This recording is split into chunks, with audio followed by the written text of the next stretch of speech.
This is, what's this? Oh, this is verification of something I wrote in my book. This guy sent me a letter. And he verified that when he was in the Air Force, he also saw the message from the Joint Chiefs of Staff, which ordered all members of the armed forces not to take any further orders from the White House. That was during the Nixon coup. Only it wasn't Nixon taking over. The Joint Chiefs of Staff took over, cut off all communications to the White House, ordered all military units not to accept any orders from the White House, and then they just went in and told Nixon to resign. Nixon had no choice. He couldn't even call up anybody to help him, because who controls the communications for the White House? The military.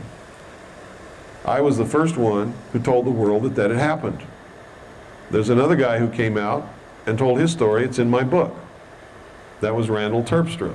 And then I got the letter from Mr. David Jones here, and is signed by 2 witnesses down on the bottom, that he saw the same thing. And since then, there's been others who've come forth. But Nixon didn't resign. That was a military coup.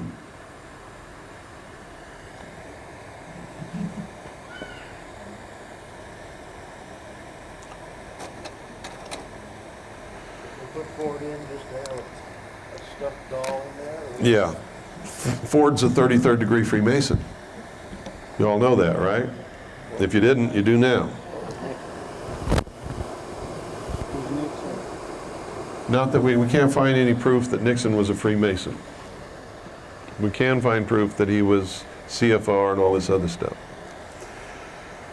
I threw this in here because I keep hearing this stuff, that I'm just one lonely, helpless human being. There's nothing I can do. I don't have any money. I got to support my family. And then I have other people who come up and say, Bill, do you have any heroes? There's my hero. It's my hero. My hero. I love that man. He is an example of what a hero really is. That's Tiananmen Square. One lonely, solitary, helpless, broke, enslaved individual had the guts to stop 17 of the biggest, most terrifying, most dangerous killing machines that have ever been built in the history of the world by himself. Can you imagine how lonely and how scared he is standing there? He's my hero. He's not even an American. He's a Chinese boy. Pardon?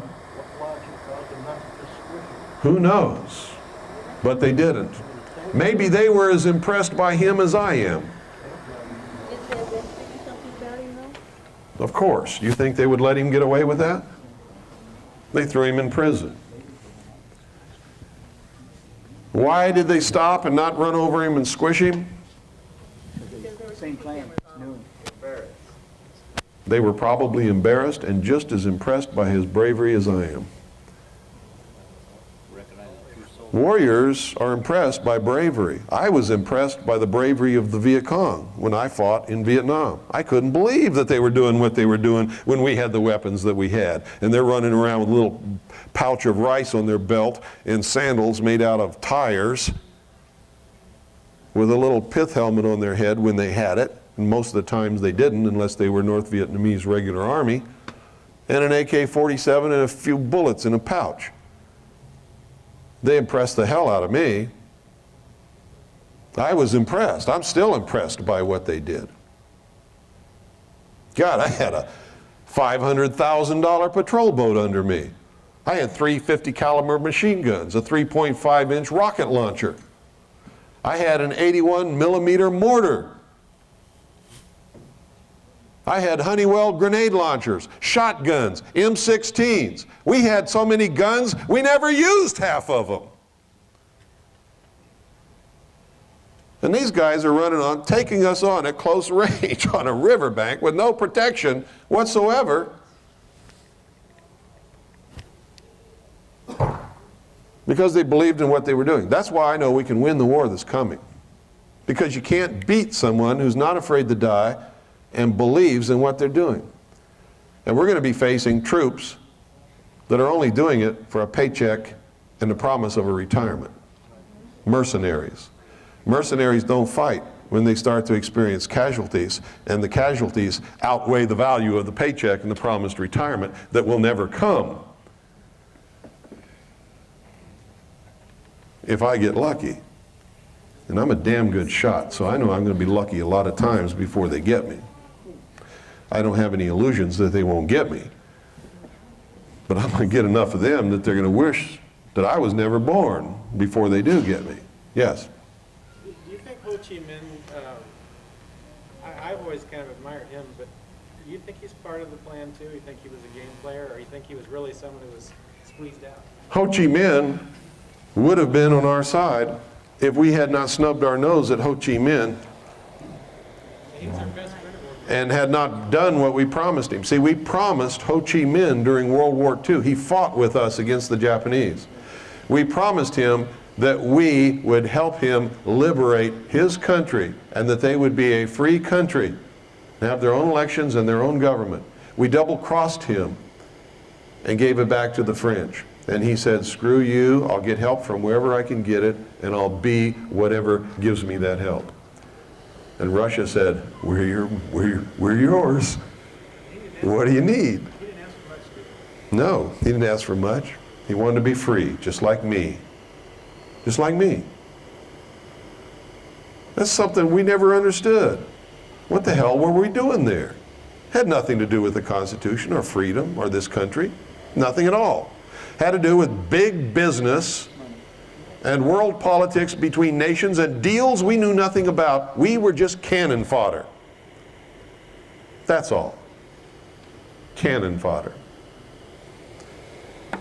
And some Vietnam vets get mad at me about that. But you see, I'm a Vietnam vet. I can say whatever the hell I want. I was there, I fought, I earned my right to talk about it. We were lied to, misused, and abused. If you want to pretend that what we did was heroic and wonderful, you go ahead and do that. Me, I don't like lying to myself. It's just not true. Most soldiers who ever fought in the history of the world were used, abused, and were cannon fodder, thinking they were doing the right thing. We all thought we were doing the right thing. We had noble aspirations when we went. Like I told you before, nobody sets out to do wrong. They believe in what they're doing and they wouldn't be doing it. They were young boys and they were brainwashed. That's right, we were all young boys, stupid young boys. Me, about as stupid as they get. Yeah. This is what? I need lights off. This is introduction to the initiating group. Let me see, what is it? Oh. This is from the RAND Corporation. It's about a colloquium that they got together to do, the greatest scientists in the country, in cahoots with the United States government. And they put together from May 13th, 1958 to April 25th, 1959, the proceedings of the Lunar and Planetary Exploration Colloquium. It lasted for a year. And it was sort of organized and overseen by the RAND Corporation. Proceedings of Lunar and Planetary Exploration Colloquium, this is from October 20-something, 1958, Volume 1, Number 2. I have stacks and stacks of volumes from this. I just want to show you a few things. Isn't it strange that they tell us that they're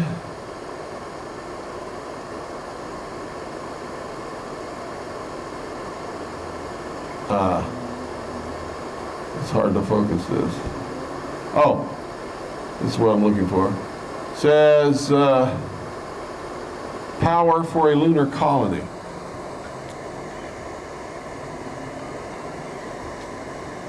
Where to land on the moon.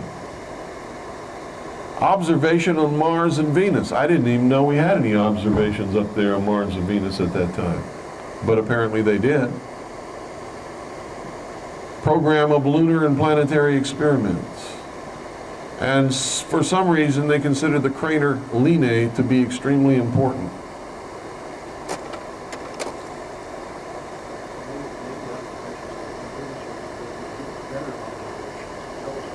It could be.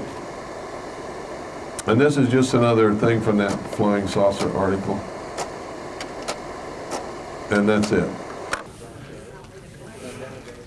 Okay, now I'm going to give you a choice. There is no limit to how long we can keep this room. I have 2 videotapes, one of which we're going to end with. Both are 2 hours long. Let me tell you what they are. But before we start, I'm going to let you ask questions if you want for a little while. And then if you want to see the videotape, whichever one we decide by popular vote to see, the ones who want to see it can stay and watch it. Anybody who needs to leave can go ahead and leave. Okay? So, we'll take the vote now, and then we'll have a short question and answer session for any of you who may have any questions on anything that we've talked about today or yesterday that I might be able to answer for you. And I can't answer everything. I don't know everything, but I'll try. Okay? We have 2 videotapes. One is a 2-hour tape that I made for researchers. It's not an entertainment tape. At some parts, it sort of drags out because it's to give information to researchers who want information about Area 51. It's called Project Red Light 2. You saw a part of Project Red Light.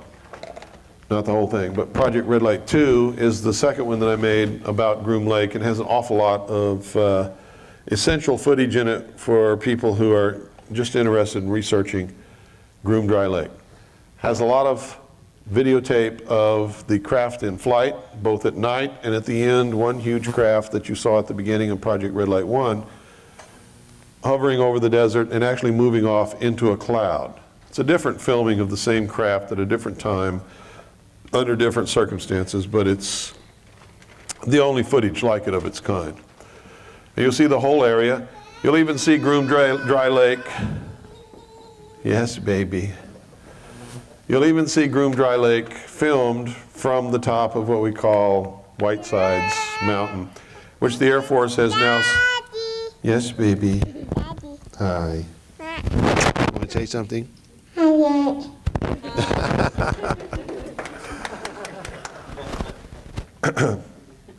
And you can't take those pictures anymore because the Air Force has seized that mountain. You can't get up there and you can't take the picture. The other one is what we call the last will and testament of the Branch Davidians. And everybody on that videotape is now dead except for one black woman who lives in England now. Most people don't know that the Branch Davidians made a videotape while they were under siege inside Mount Carmel, while they were surrounded by tanks and armored personnel vehicles and the might of the establishment that was rained against them. You can see their wounds and listen to them in their own voice, tell why they're there and what they're doing and why they're not going to come out. The American public was never supposed to see this videotape. It was made by the Branch Davidians for the FBI to prove that nobody was being held in there against their will, like the FBI was telling the world. Remember they said Koresh is holding them all hostage and won't let them come out? Well, that's a lie. And it's about 2 hours long. And all of the Branch Davidians who are alive at that point, including the children, get in front of the camera and tell their story. So you got your choice. We can do either one of those 2, and you can vote on it right now. Okay? How many of you want to see Project Red Light 2? 1, 2, 3, 4, 5. How many of you want to see the Branch Davidians? Okay, that's the one we'll see, and that's a good choice. That's the one I was hoping that you would make because it's much more important. Okay? Before we start that videotape, If anybody has any questions, this is the time to get it out, because when this tape ends, after 2 hours after it starts, I'm exhausted from doing this for 2 days. And if you don't think this is exhausting, try standing up and talking for 6 hours to people 2 days in a row. So after this tape is over, I don't want to stick around and have questions from people. What I want to do is take my family to dinner and go to bed, because I have a long drive tomorrow, okay? So I don't mean it as an insult or a slant against anybody, and I'm not brushing you off. What I'm telling you is true. I'm really tired, okay? And I have problems with my legs anyway. So if you have questions, let's get them out now. I'll try to answer them to the best of my ability, and then we'll go to the tape. Yes, in the back. What kind of solution can you offer to this mess? The first solution to our biggest problem. What is our biggest problem? Lack of knowledge. The vast numbers of American people are ignorant. They don't know what's happening. The number one solution and the biggest goal we have in front of us right now is to educate them, get them information, but not like people normally do it. How are people normally getting information to the American people? They're getting stuff on the fax and over the phone, and they're hearing it on the radio, and they're just repeating it and passing it on. Is it true? 95% of it we have already proven we know is false. That's got to stop. We have to educate them with the truth. Things that we can document and back up. And if we can't, we have to tell them we can't. Be honest. If it's opinion, say, this is my opinion. Okay? Like I do. You've all heard me do these things. If I can prove it, I tell you. If I can't, I tell you. If it's my opinion, I tell you. I don't leave you sitting there guessing. And you shouldn't do that to other people either. And if you get something, if you don't know it's true, don't pass it on. Period. Don't do it. If I can verify things, so can you. I'm no different than you. I'm one lonely, broke, solitary human being with a family that I have to support. I'm no different than anybody. My brain is no bigger. Okay? Whatever I can do, you can do. Somebody tells you you can't do it, laugh at them and point to me. And say, if he can do it, I can do it, because I'm as smart as he is. And it's the truth. You just don't know it half the time.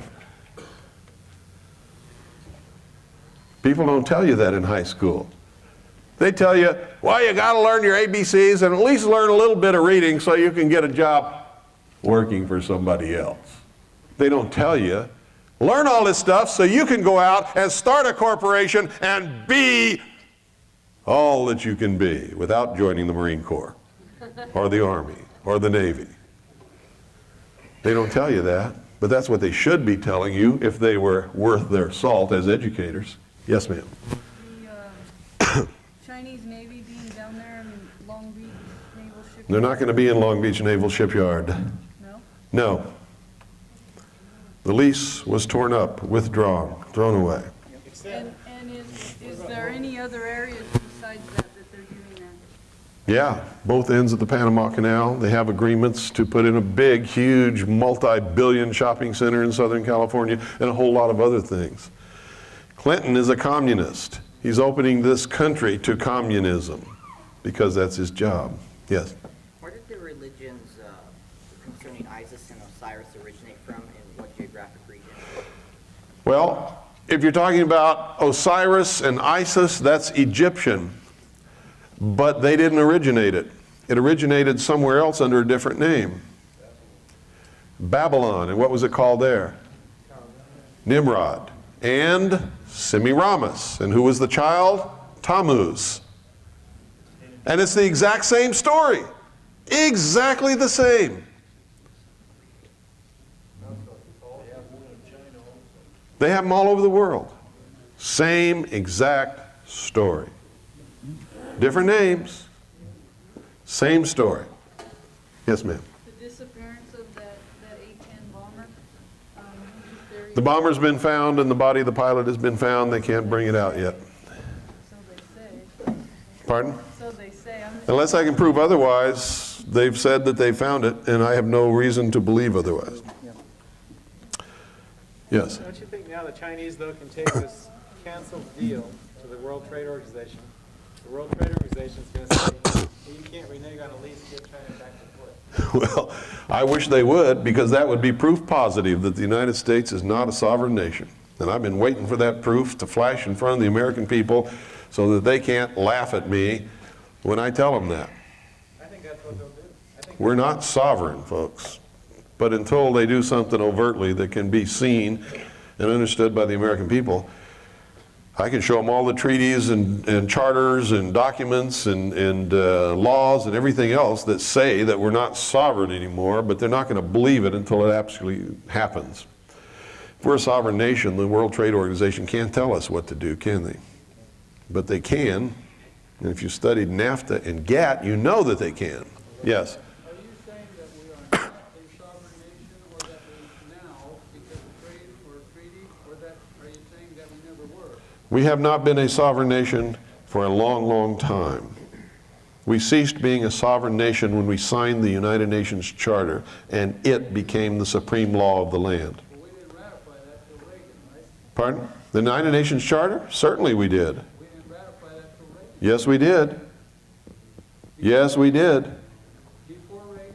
Yes. The United States created the United Nations, in case you didn't know that. Well, I remember when, under his administration, I remember discussions in the newspaper that No, you're talking about United Nations resolutions. The United Nations Charter was ratified in the 50s by the United States Senate. Yes, sir. Do you have any knowledge of the process which levitates the flying saucers and what fuel they're using to power them? No. All I know is it's something to do with electromagnetic force, whatever that is. And probably has an awful lot to do with an awful lot of patents that Nikola Tesla applied for and obtained many, many years ago. Yes, sir. In one of the last chapters, the last chapter of 2001, about Lucifer Star Rising, Uh-huh. talk about that. Why is that put in there? What are they alluding to? Besides the very obvious. Well, Lucifer Star Rising, well, let me, gee, I hate to get into that because it's a whole other lecture altogether. In fact, I'd rather not, because it'll take up an awful lot of time, and we don't have all of that time. Yes? One of my big concerns, while I understand what you say about militias, I am concerned with affiliating myself with people that either don't have all their brains together or could possibly be infiltrated by government agencies. So how do you organize yourself with people who are wise enough to follow your advice about militias? Well, that's a tough one, because people being people, you can't always be sure of anything with people. We've all learned that in our life. People will tell us something for 6 years and then prove exactly the opposite the next day. You know? And how many of us have been married to people or have been in a personal relationship with someone we thought we knew, and then all of a sudden we find out it's not the person we thought they were at all? How many times has that happened to all of us? How many times have we been betrayed by a best friend? There is no certainty of that. What you have to do is bring the militia into being and then educate, educate, educate, educate.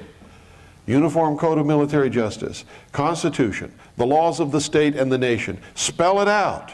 Make them understand. And anyone who doesn't understand or demonstrates they want to go contrary to the law and the intent of the Founding Fathers in the formation and the organization and operation of the militia, you have to say, you're out of here, bud. And if the rest of the membership goes against you, then you have to get out of there. Because you can't be a part of something that's not right, that's not lawful, that's not constitutional, with a bunch of people who might do something stupid like these assholes down in Texas who have now taken a hostage and shot somebody. I forgot to tell you, they shot the guy in the shoulder. Stupid. These guys have sealed their fate. They're going down. And ain't nothing in the world can stop it from happening. Because they're wrong. And no one can support them when they're wrong. Yes, ma'am. Do you feel that the flooding in the Midwest that's going on right now and they're evacuating the people, are they in there to take weapons and put people in camps or what? No, it's really flooding. It's really flooding in the Midwest. They're really losing their homes. They really need help. No, it's not a scam. It's real. If you don't believe me, call there. And if you can get somebody to answer a phone that's 3 feet underwater, you'll find out. It's real. Tied in with that is I hear things about the HARP system where they can control the weather and knock your cars out and communication. Yeah, but see, here's the thing I'm trying to get across to you. You hear these things. When you hear them, why don't you turn to the guy or the girl who tells it to you and say, can you prove what you just told me? It's radio stuff. It doesn't matter. You can call that radio station and talk to that person. Say, can you prove what you just said on the radio? Well, then why are you saying it? I've heard it in a couple of forms. One was from a guy that worked on the system. The HARP system. Did you give it any credibility?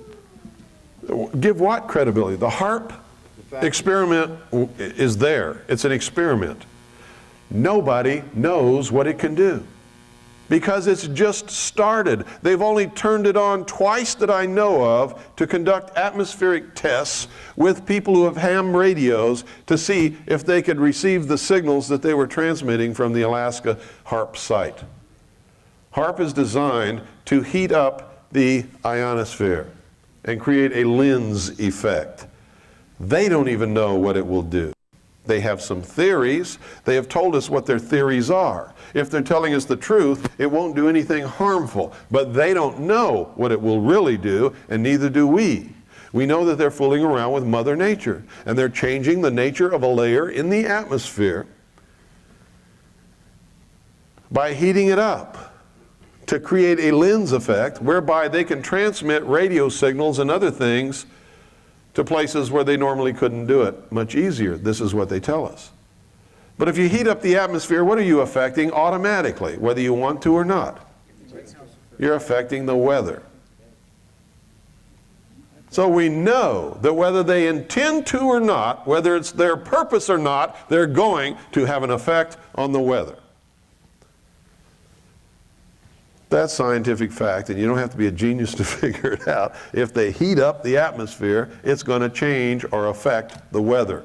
Is it going to be a big change, a big effect, or is it going to be minor? We don't know, and neither do they, because the experiment has just started. And all this stuff you're hearing people say is bullshit.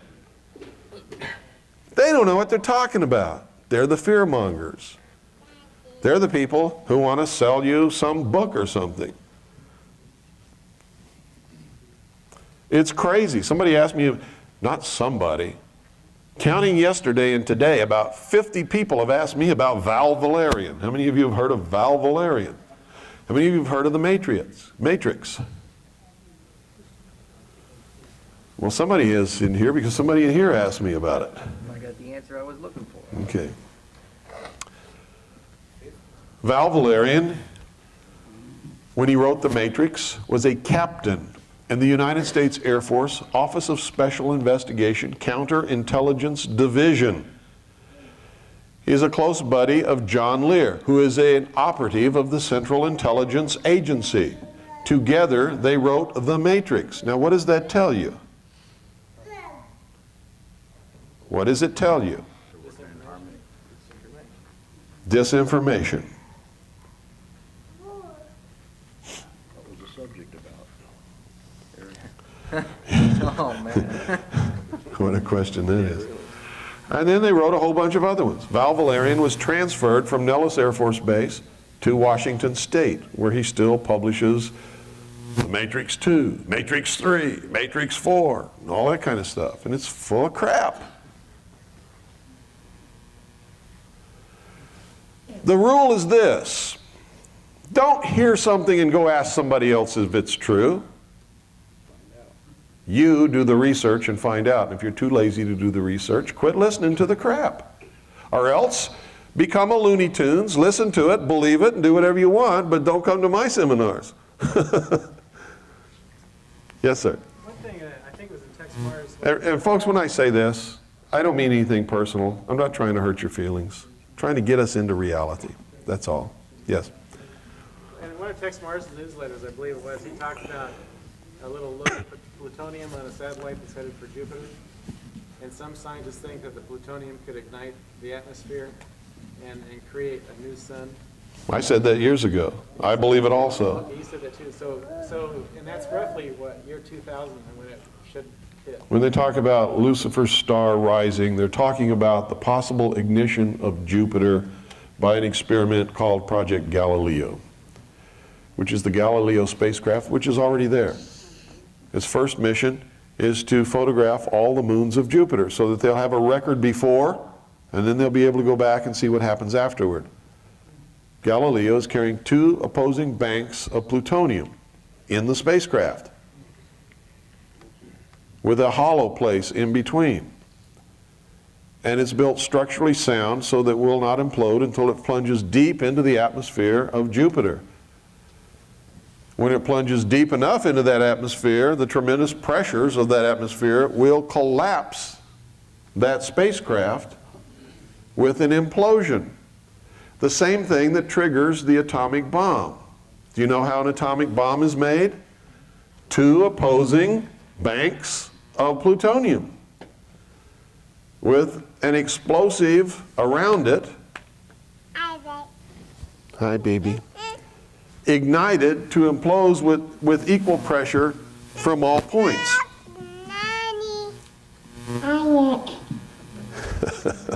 Thank you, my dear. So that's the same thing that's going to happen with the Galileo spacecraft. And NASA will admit to you. They've admitted it to me and many other people who've asked them. What's going to happen to it? Well, after it photographs the final moon, which is Io, closest to Jupiter's surface, it will go into a decaying orbit around Jupiter. And around December of 1999 was the date they gave me, it will plunge into Jupiter. When it reaches the depth where the pressure is great enough, it will implode, driving these 2 banks of plutonium together, and it will create an atomic explosion. So you should have your computer turned off that day, right? Yeah, absolutely. But here's the danger. See, an atomic explosion on Jupiter is not enough to ignite Jupiter into a sun. But if that spacecraft is deep enough within the atmosphere to cause that implosion, and the atomic explosion takes place at a depth in the atmosphere where the pressure is strong enough to hold that explosion, it will turn from a fission reaction into a fusion reaction, and Jupiter will become a sun. I have talked to scientists who say, yes, it can happen. I have talked to scientists who say it's ridiculous, it could never happen. I have talked to scientists who scratch their head and say, I don't really know. I have talked to Arthur C. Clarke, who wrote the book about this really happening. And he said that when he wrote the book, NASA was extremely interested. Allison, stop. Come here, right now. Thank you, baby. I love you so much. Go with little Pooh. Go with Pooh. You got her? Boy. Hey, you. Go with Pooh. Okay. Bye-bye. See you later. Arthur C. Clarke said when he wrote the book, he was grilled by NASA. Now, how do we know NASA's in all of this stuff? Look at the dates of the NASA programs, the landings on the moon, manned and unmanned. Compare them to the symbolism of the mysteries, and then take a look at old Kleindienst. You know who Kleindienst is? He was the man who was the head of NASA during the Apollo space program. Who is Kleindienst today? He's the Supreme Inspector General of the 33rd degree of the Scottish Rite of Freemasonry in the House of the Temple in Washington, D.C. How's that for a kick in the butt? Does that mean he's top dog in there, or? Yeah. He's the big cheese. Yes, sir. Yes, concerning the people who are dealing with the obelisks and the reflecting pools, are these people behind this actually enslaved to this religion, or are they just using the symbology as a way to communicate? They're not enslaved to it. They believe in it. They believe that what they're doing is the best thing for all of humanity. It's their religion. And what is that religion? All of these things, the symbols, are just a way of expressing a metaphor. And the metaphor is this, that man was held prisoner in the Garden of Eden by an unjust, vindictive God. He was set free by Lucifer through his agent Satan with the gift of intellect, the use of which mankind will conquer nature and the universe, and man will become God. So it is secular humanism. It is the religion of Marxist socialism and communism, and has always been that religion and nothing else.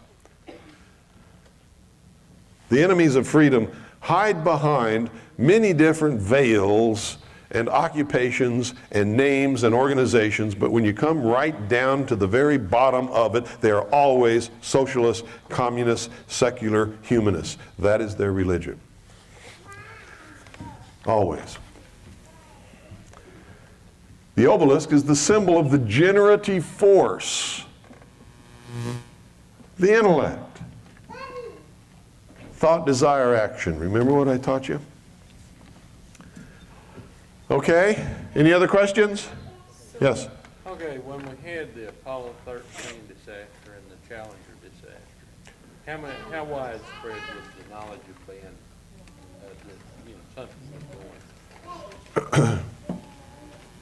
I don't know, to tell you the truth, but it would have been in the upper echelon. The very number of the mission would have told the initiates what was happening. It was the death of the space program, wasn't it? Never went to the moon again, or anywhere else for that matter. And a new NASA was born out of that event. And they went to the shuttle program. The death, the rebirth, the resurrection as something different. A question on the obelisks. Do they all work in concert? People in South America talk with people in North America, et cetera, et cetera. Absolutely. All the great cities in big cities of the world, there Yes. are obelisks. So do they all mean exactly the same? Exactly the same thing. We had the opportunity to see them in a lot of countries, but never knew what it meant. Let me tell you how widespread this is. How many of you know about the Gorbachev Foundation? What is the flag of the Gorbachev Foundation? A green cross on a white field. What was the flag that Columbus planted on the sand on the first time he set foot in the Americas? A green cross on a white field. How about that?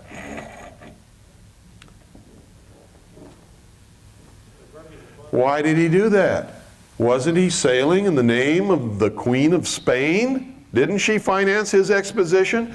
Wasn't he supposed to claim those lands for Spain? Wasn't the first flag planted supposed to be the flag of the Royal House of Spain? But it wasn't. It was the flag of the society which he truly represented, using the Queen of Spain's money. How many of you have been to Las Vegas? How many of you have seen the MGM Grand from the air? What is it? A huge green cross.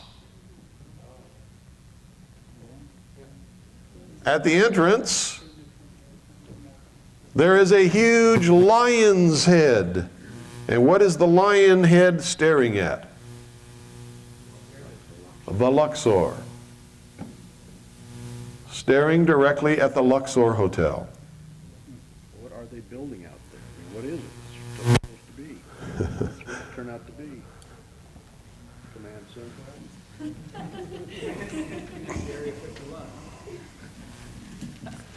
Yes, sir. What's your views on Borda killing himself?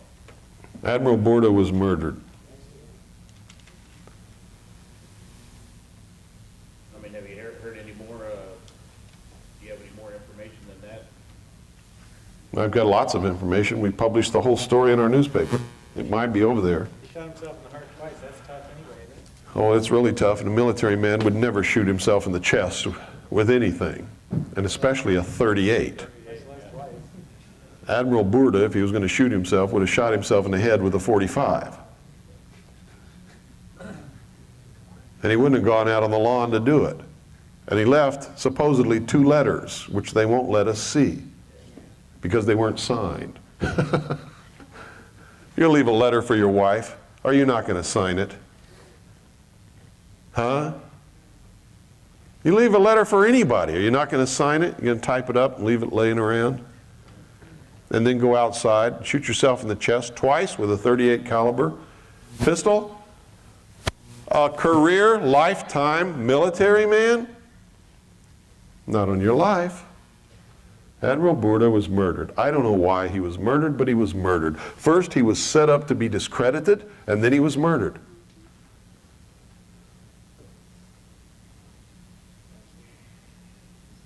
Yes? I'm just, so to Me too. I'm thoroughly confused. do the people behind this skin, did they truly believe that there was a man of Osiris? No, these are metaphors. You're getting the symbology mixed up with the message. These are, you know what a metaphor is? There's your problem. Where's a dictionary? Your homework is to look up the word metaphor. Okay?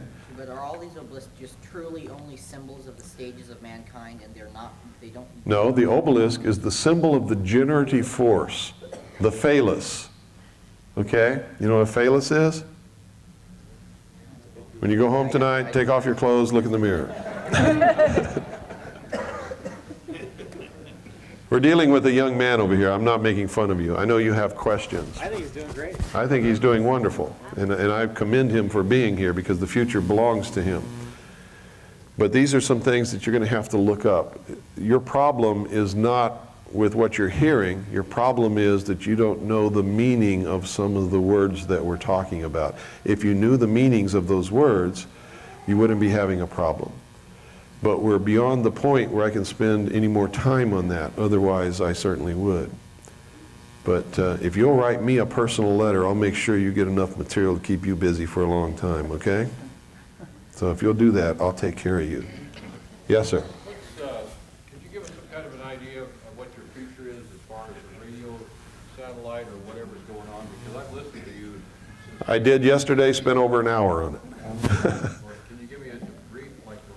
All I can tell you is I'm on satellite GE1, transponder 7, 7.56 audio right now, where we have a worldwide freedom radio network. We are putting together a network of low-power FM stations across the country which are rebroadcasting our programming and other programming, and even programming of their own. And we're on WRMI, Worldwide Shortwave Radio out of Miami, Florida. That's 9955 kilohertz. We're on Monday through Friday, 5 until 7 p.m. Daylight Standard Time. We'll go to only one of those hours. I don't know which one yet on May the 7th. From what time to what time? 5 to 7 Daylight Eastern. Yes. Terry Reid, any idea on what's happening with him? I don't even know who Terry Reid is. Oh, he wrote that book, Compromise? I haven't even read it. Never heard of him. I can't believe it. Well, maybe I'll... There are people I've never heard of, just like there are people you've never heard of. I'm just like you guys. I don't know everybody. I know some people. But I'll tell you this, if I don't know the person, they're not way high up in real patriot community, I can tell you that, because I know all of the high up people in the real patriot community, many of whom none of you will ever know.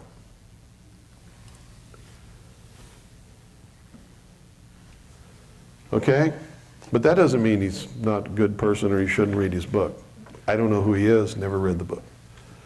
Any other questions? Then we're going to start the video. One more, yes. What kind of support are you willing to accept, or what kind of support, how can you be supported from our community?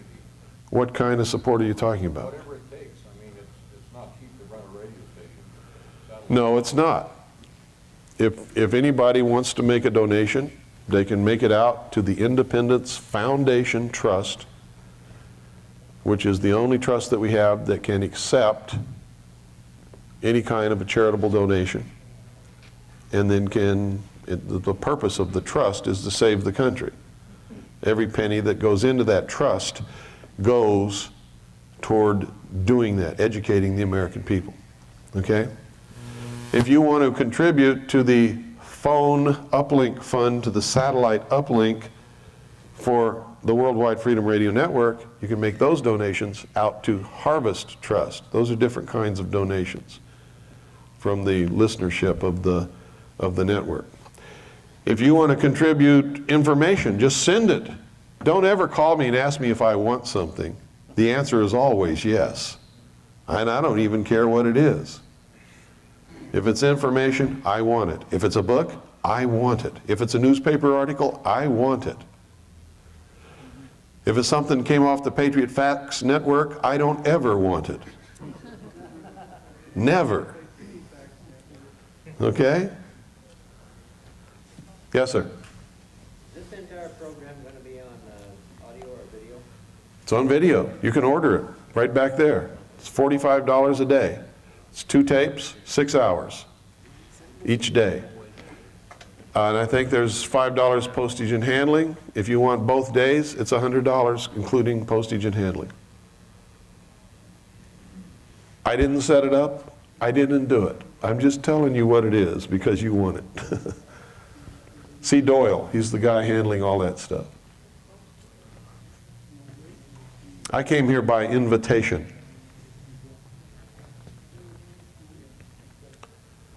What do you have going on in the future for things like you did the Area 51 and this? Any plans up the road? Yeah, we're having a conference in the state of Arizona from June 30th through July 4th, and including that night. And that's intense. That's 5 solid days from the time you get up in the morning until midnight. You belong to me. That's CAGI and the intelligence service, yeah. What do you require of people that become CAGI members? I know the how process to get in, but once you're in, are you... We put you to work. We require you to work. It's not like other things where you join and you pay your dues and you get some benefits and you don't have to do anything. If you join our organization, you must work. If you don't, we'll kick you out. Simple as that.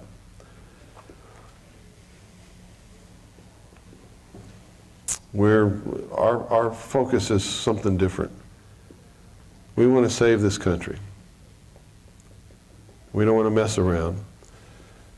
If you don't want to be a part of us, we don't want to mess with you. We don't, at the same time, mean that you're a bad person or anything else. We just don't have time for it. We want people who are committed, want to work, want to produce, want to do something. Who had a question back there? Yes, sir. Are the Native Americans being involved? Yes, I'm one. You're looking at one. I mean, all the tribes? Not all the tribes, no. You'll find on every reservation, amongst the Native American communities, there are 2 types of Native Americans. One is the traditionalist that loves freedom just like me and has been fighting forever to gain it back and keep it. Okay? Those of you who have read about some of those battles, you know. The other is the hang around the fort Indians. The hang around the fort Indians have been bought and paid for. They're socialists. They want their blanket from the government every week. They want their little paycheck so that they can go to Indian heaven, which is Walmart. And they want the government to take care of them. And they'll do anything to please the government, including ratting on the traditionalists. and even killing the traditionalists or anything else they have to do. And yes, the traditionalists are with us, whoever we may be. To hang around the Fort Indians? No. No. They're socialists.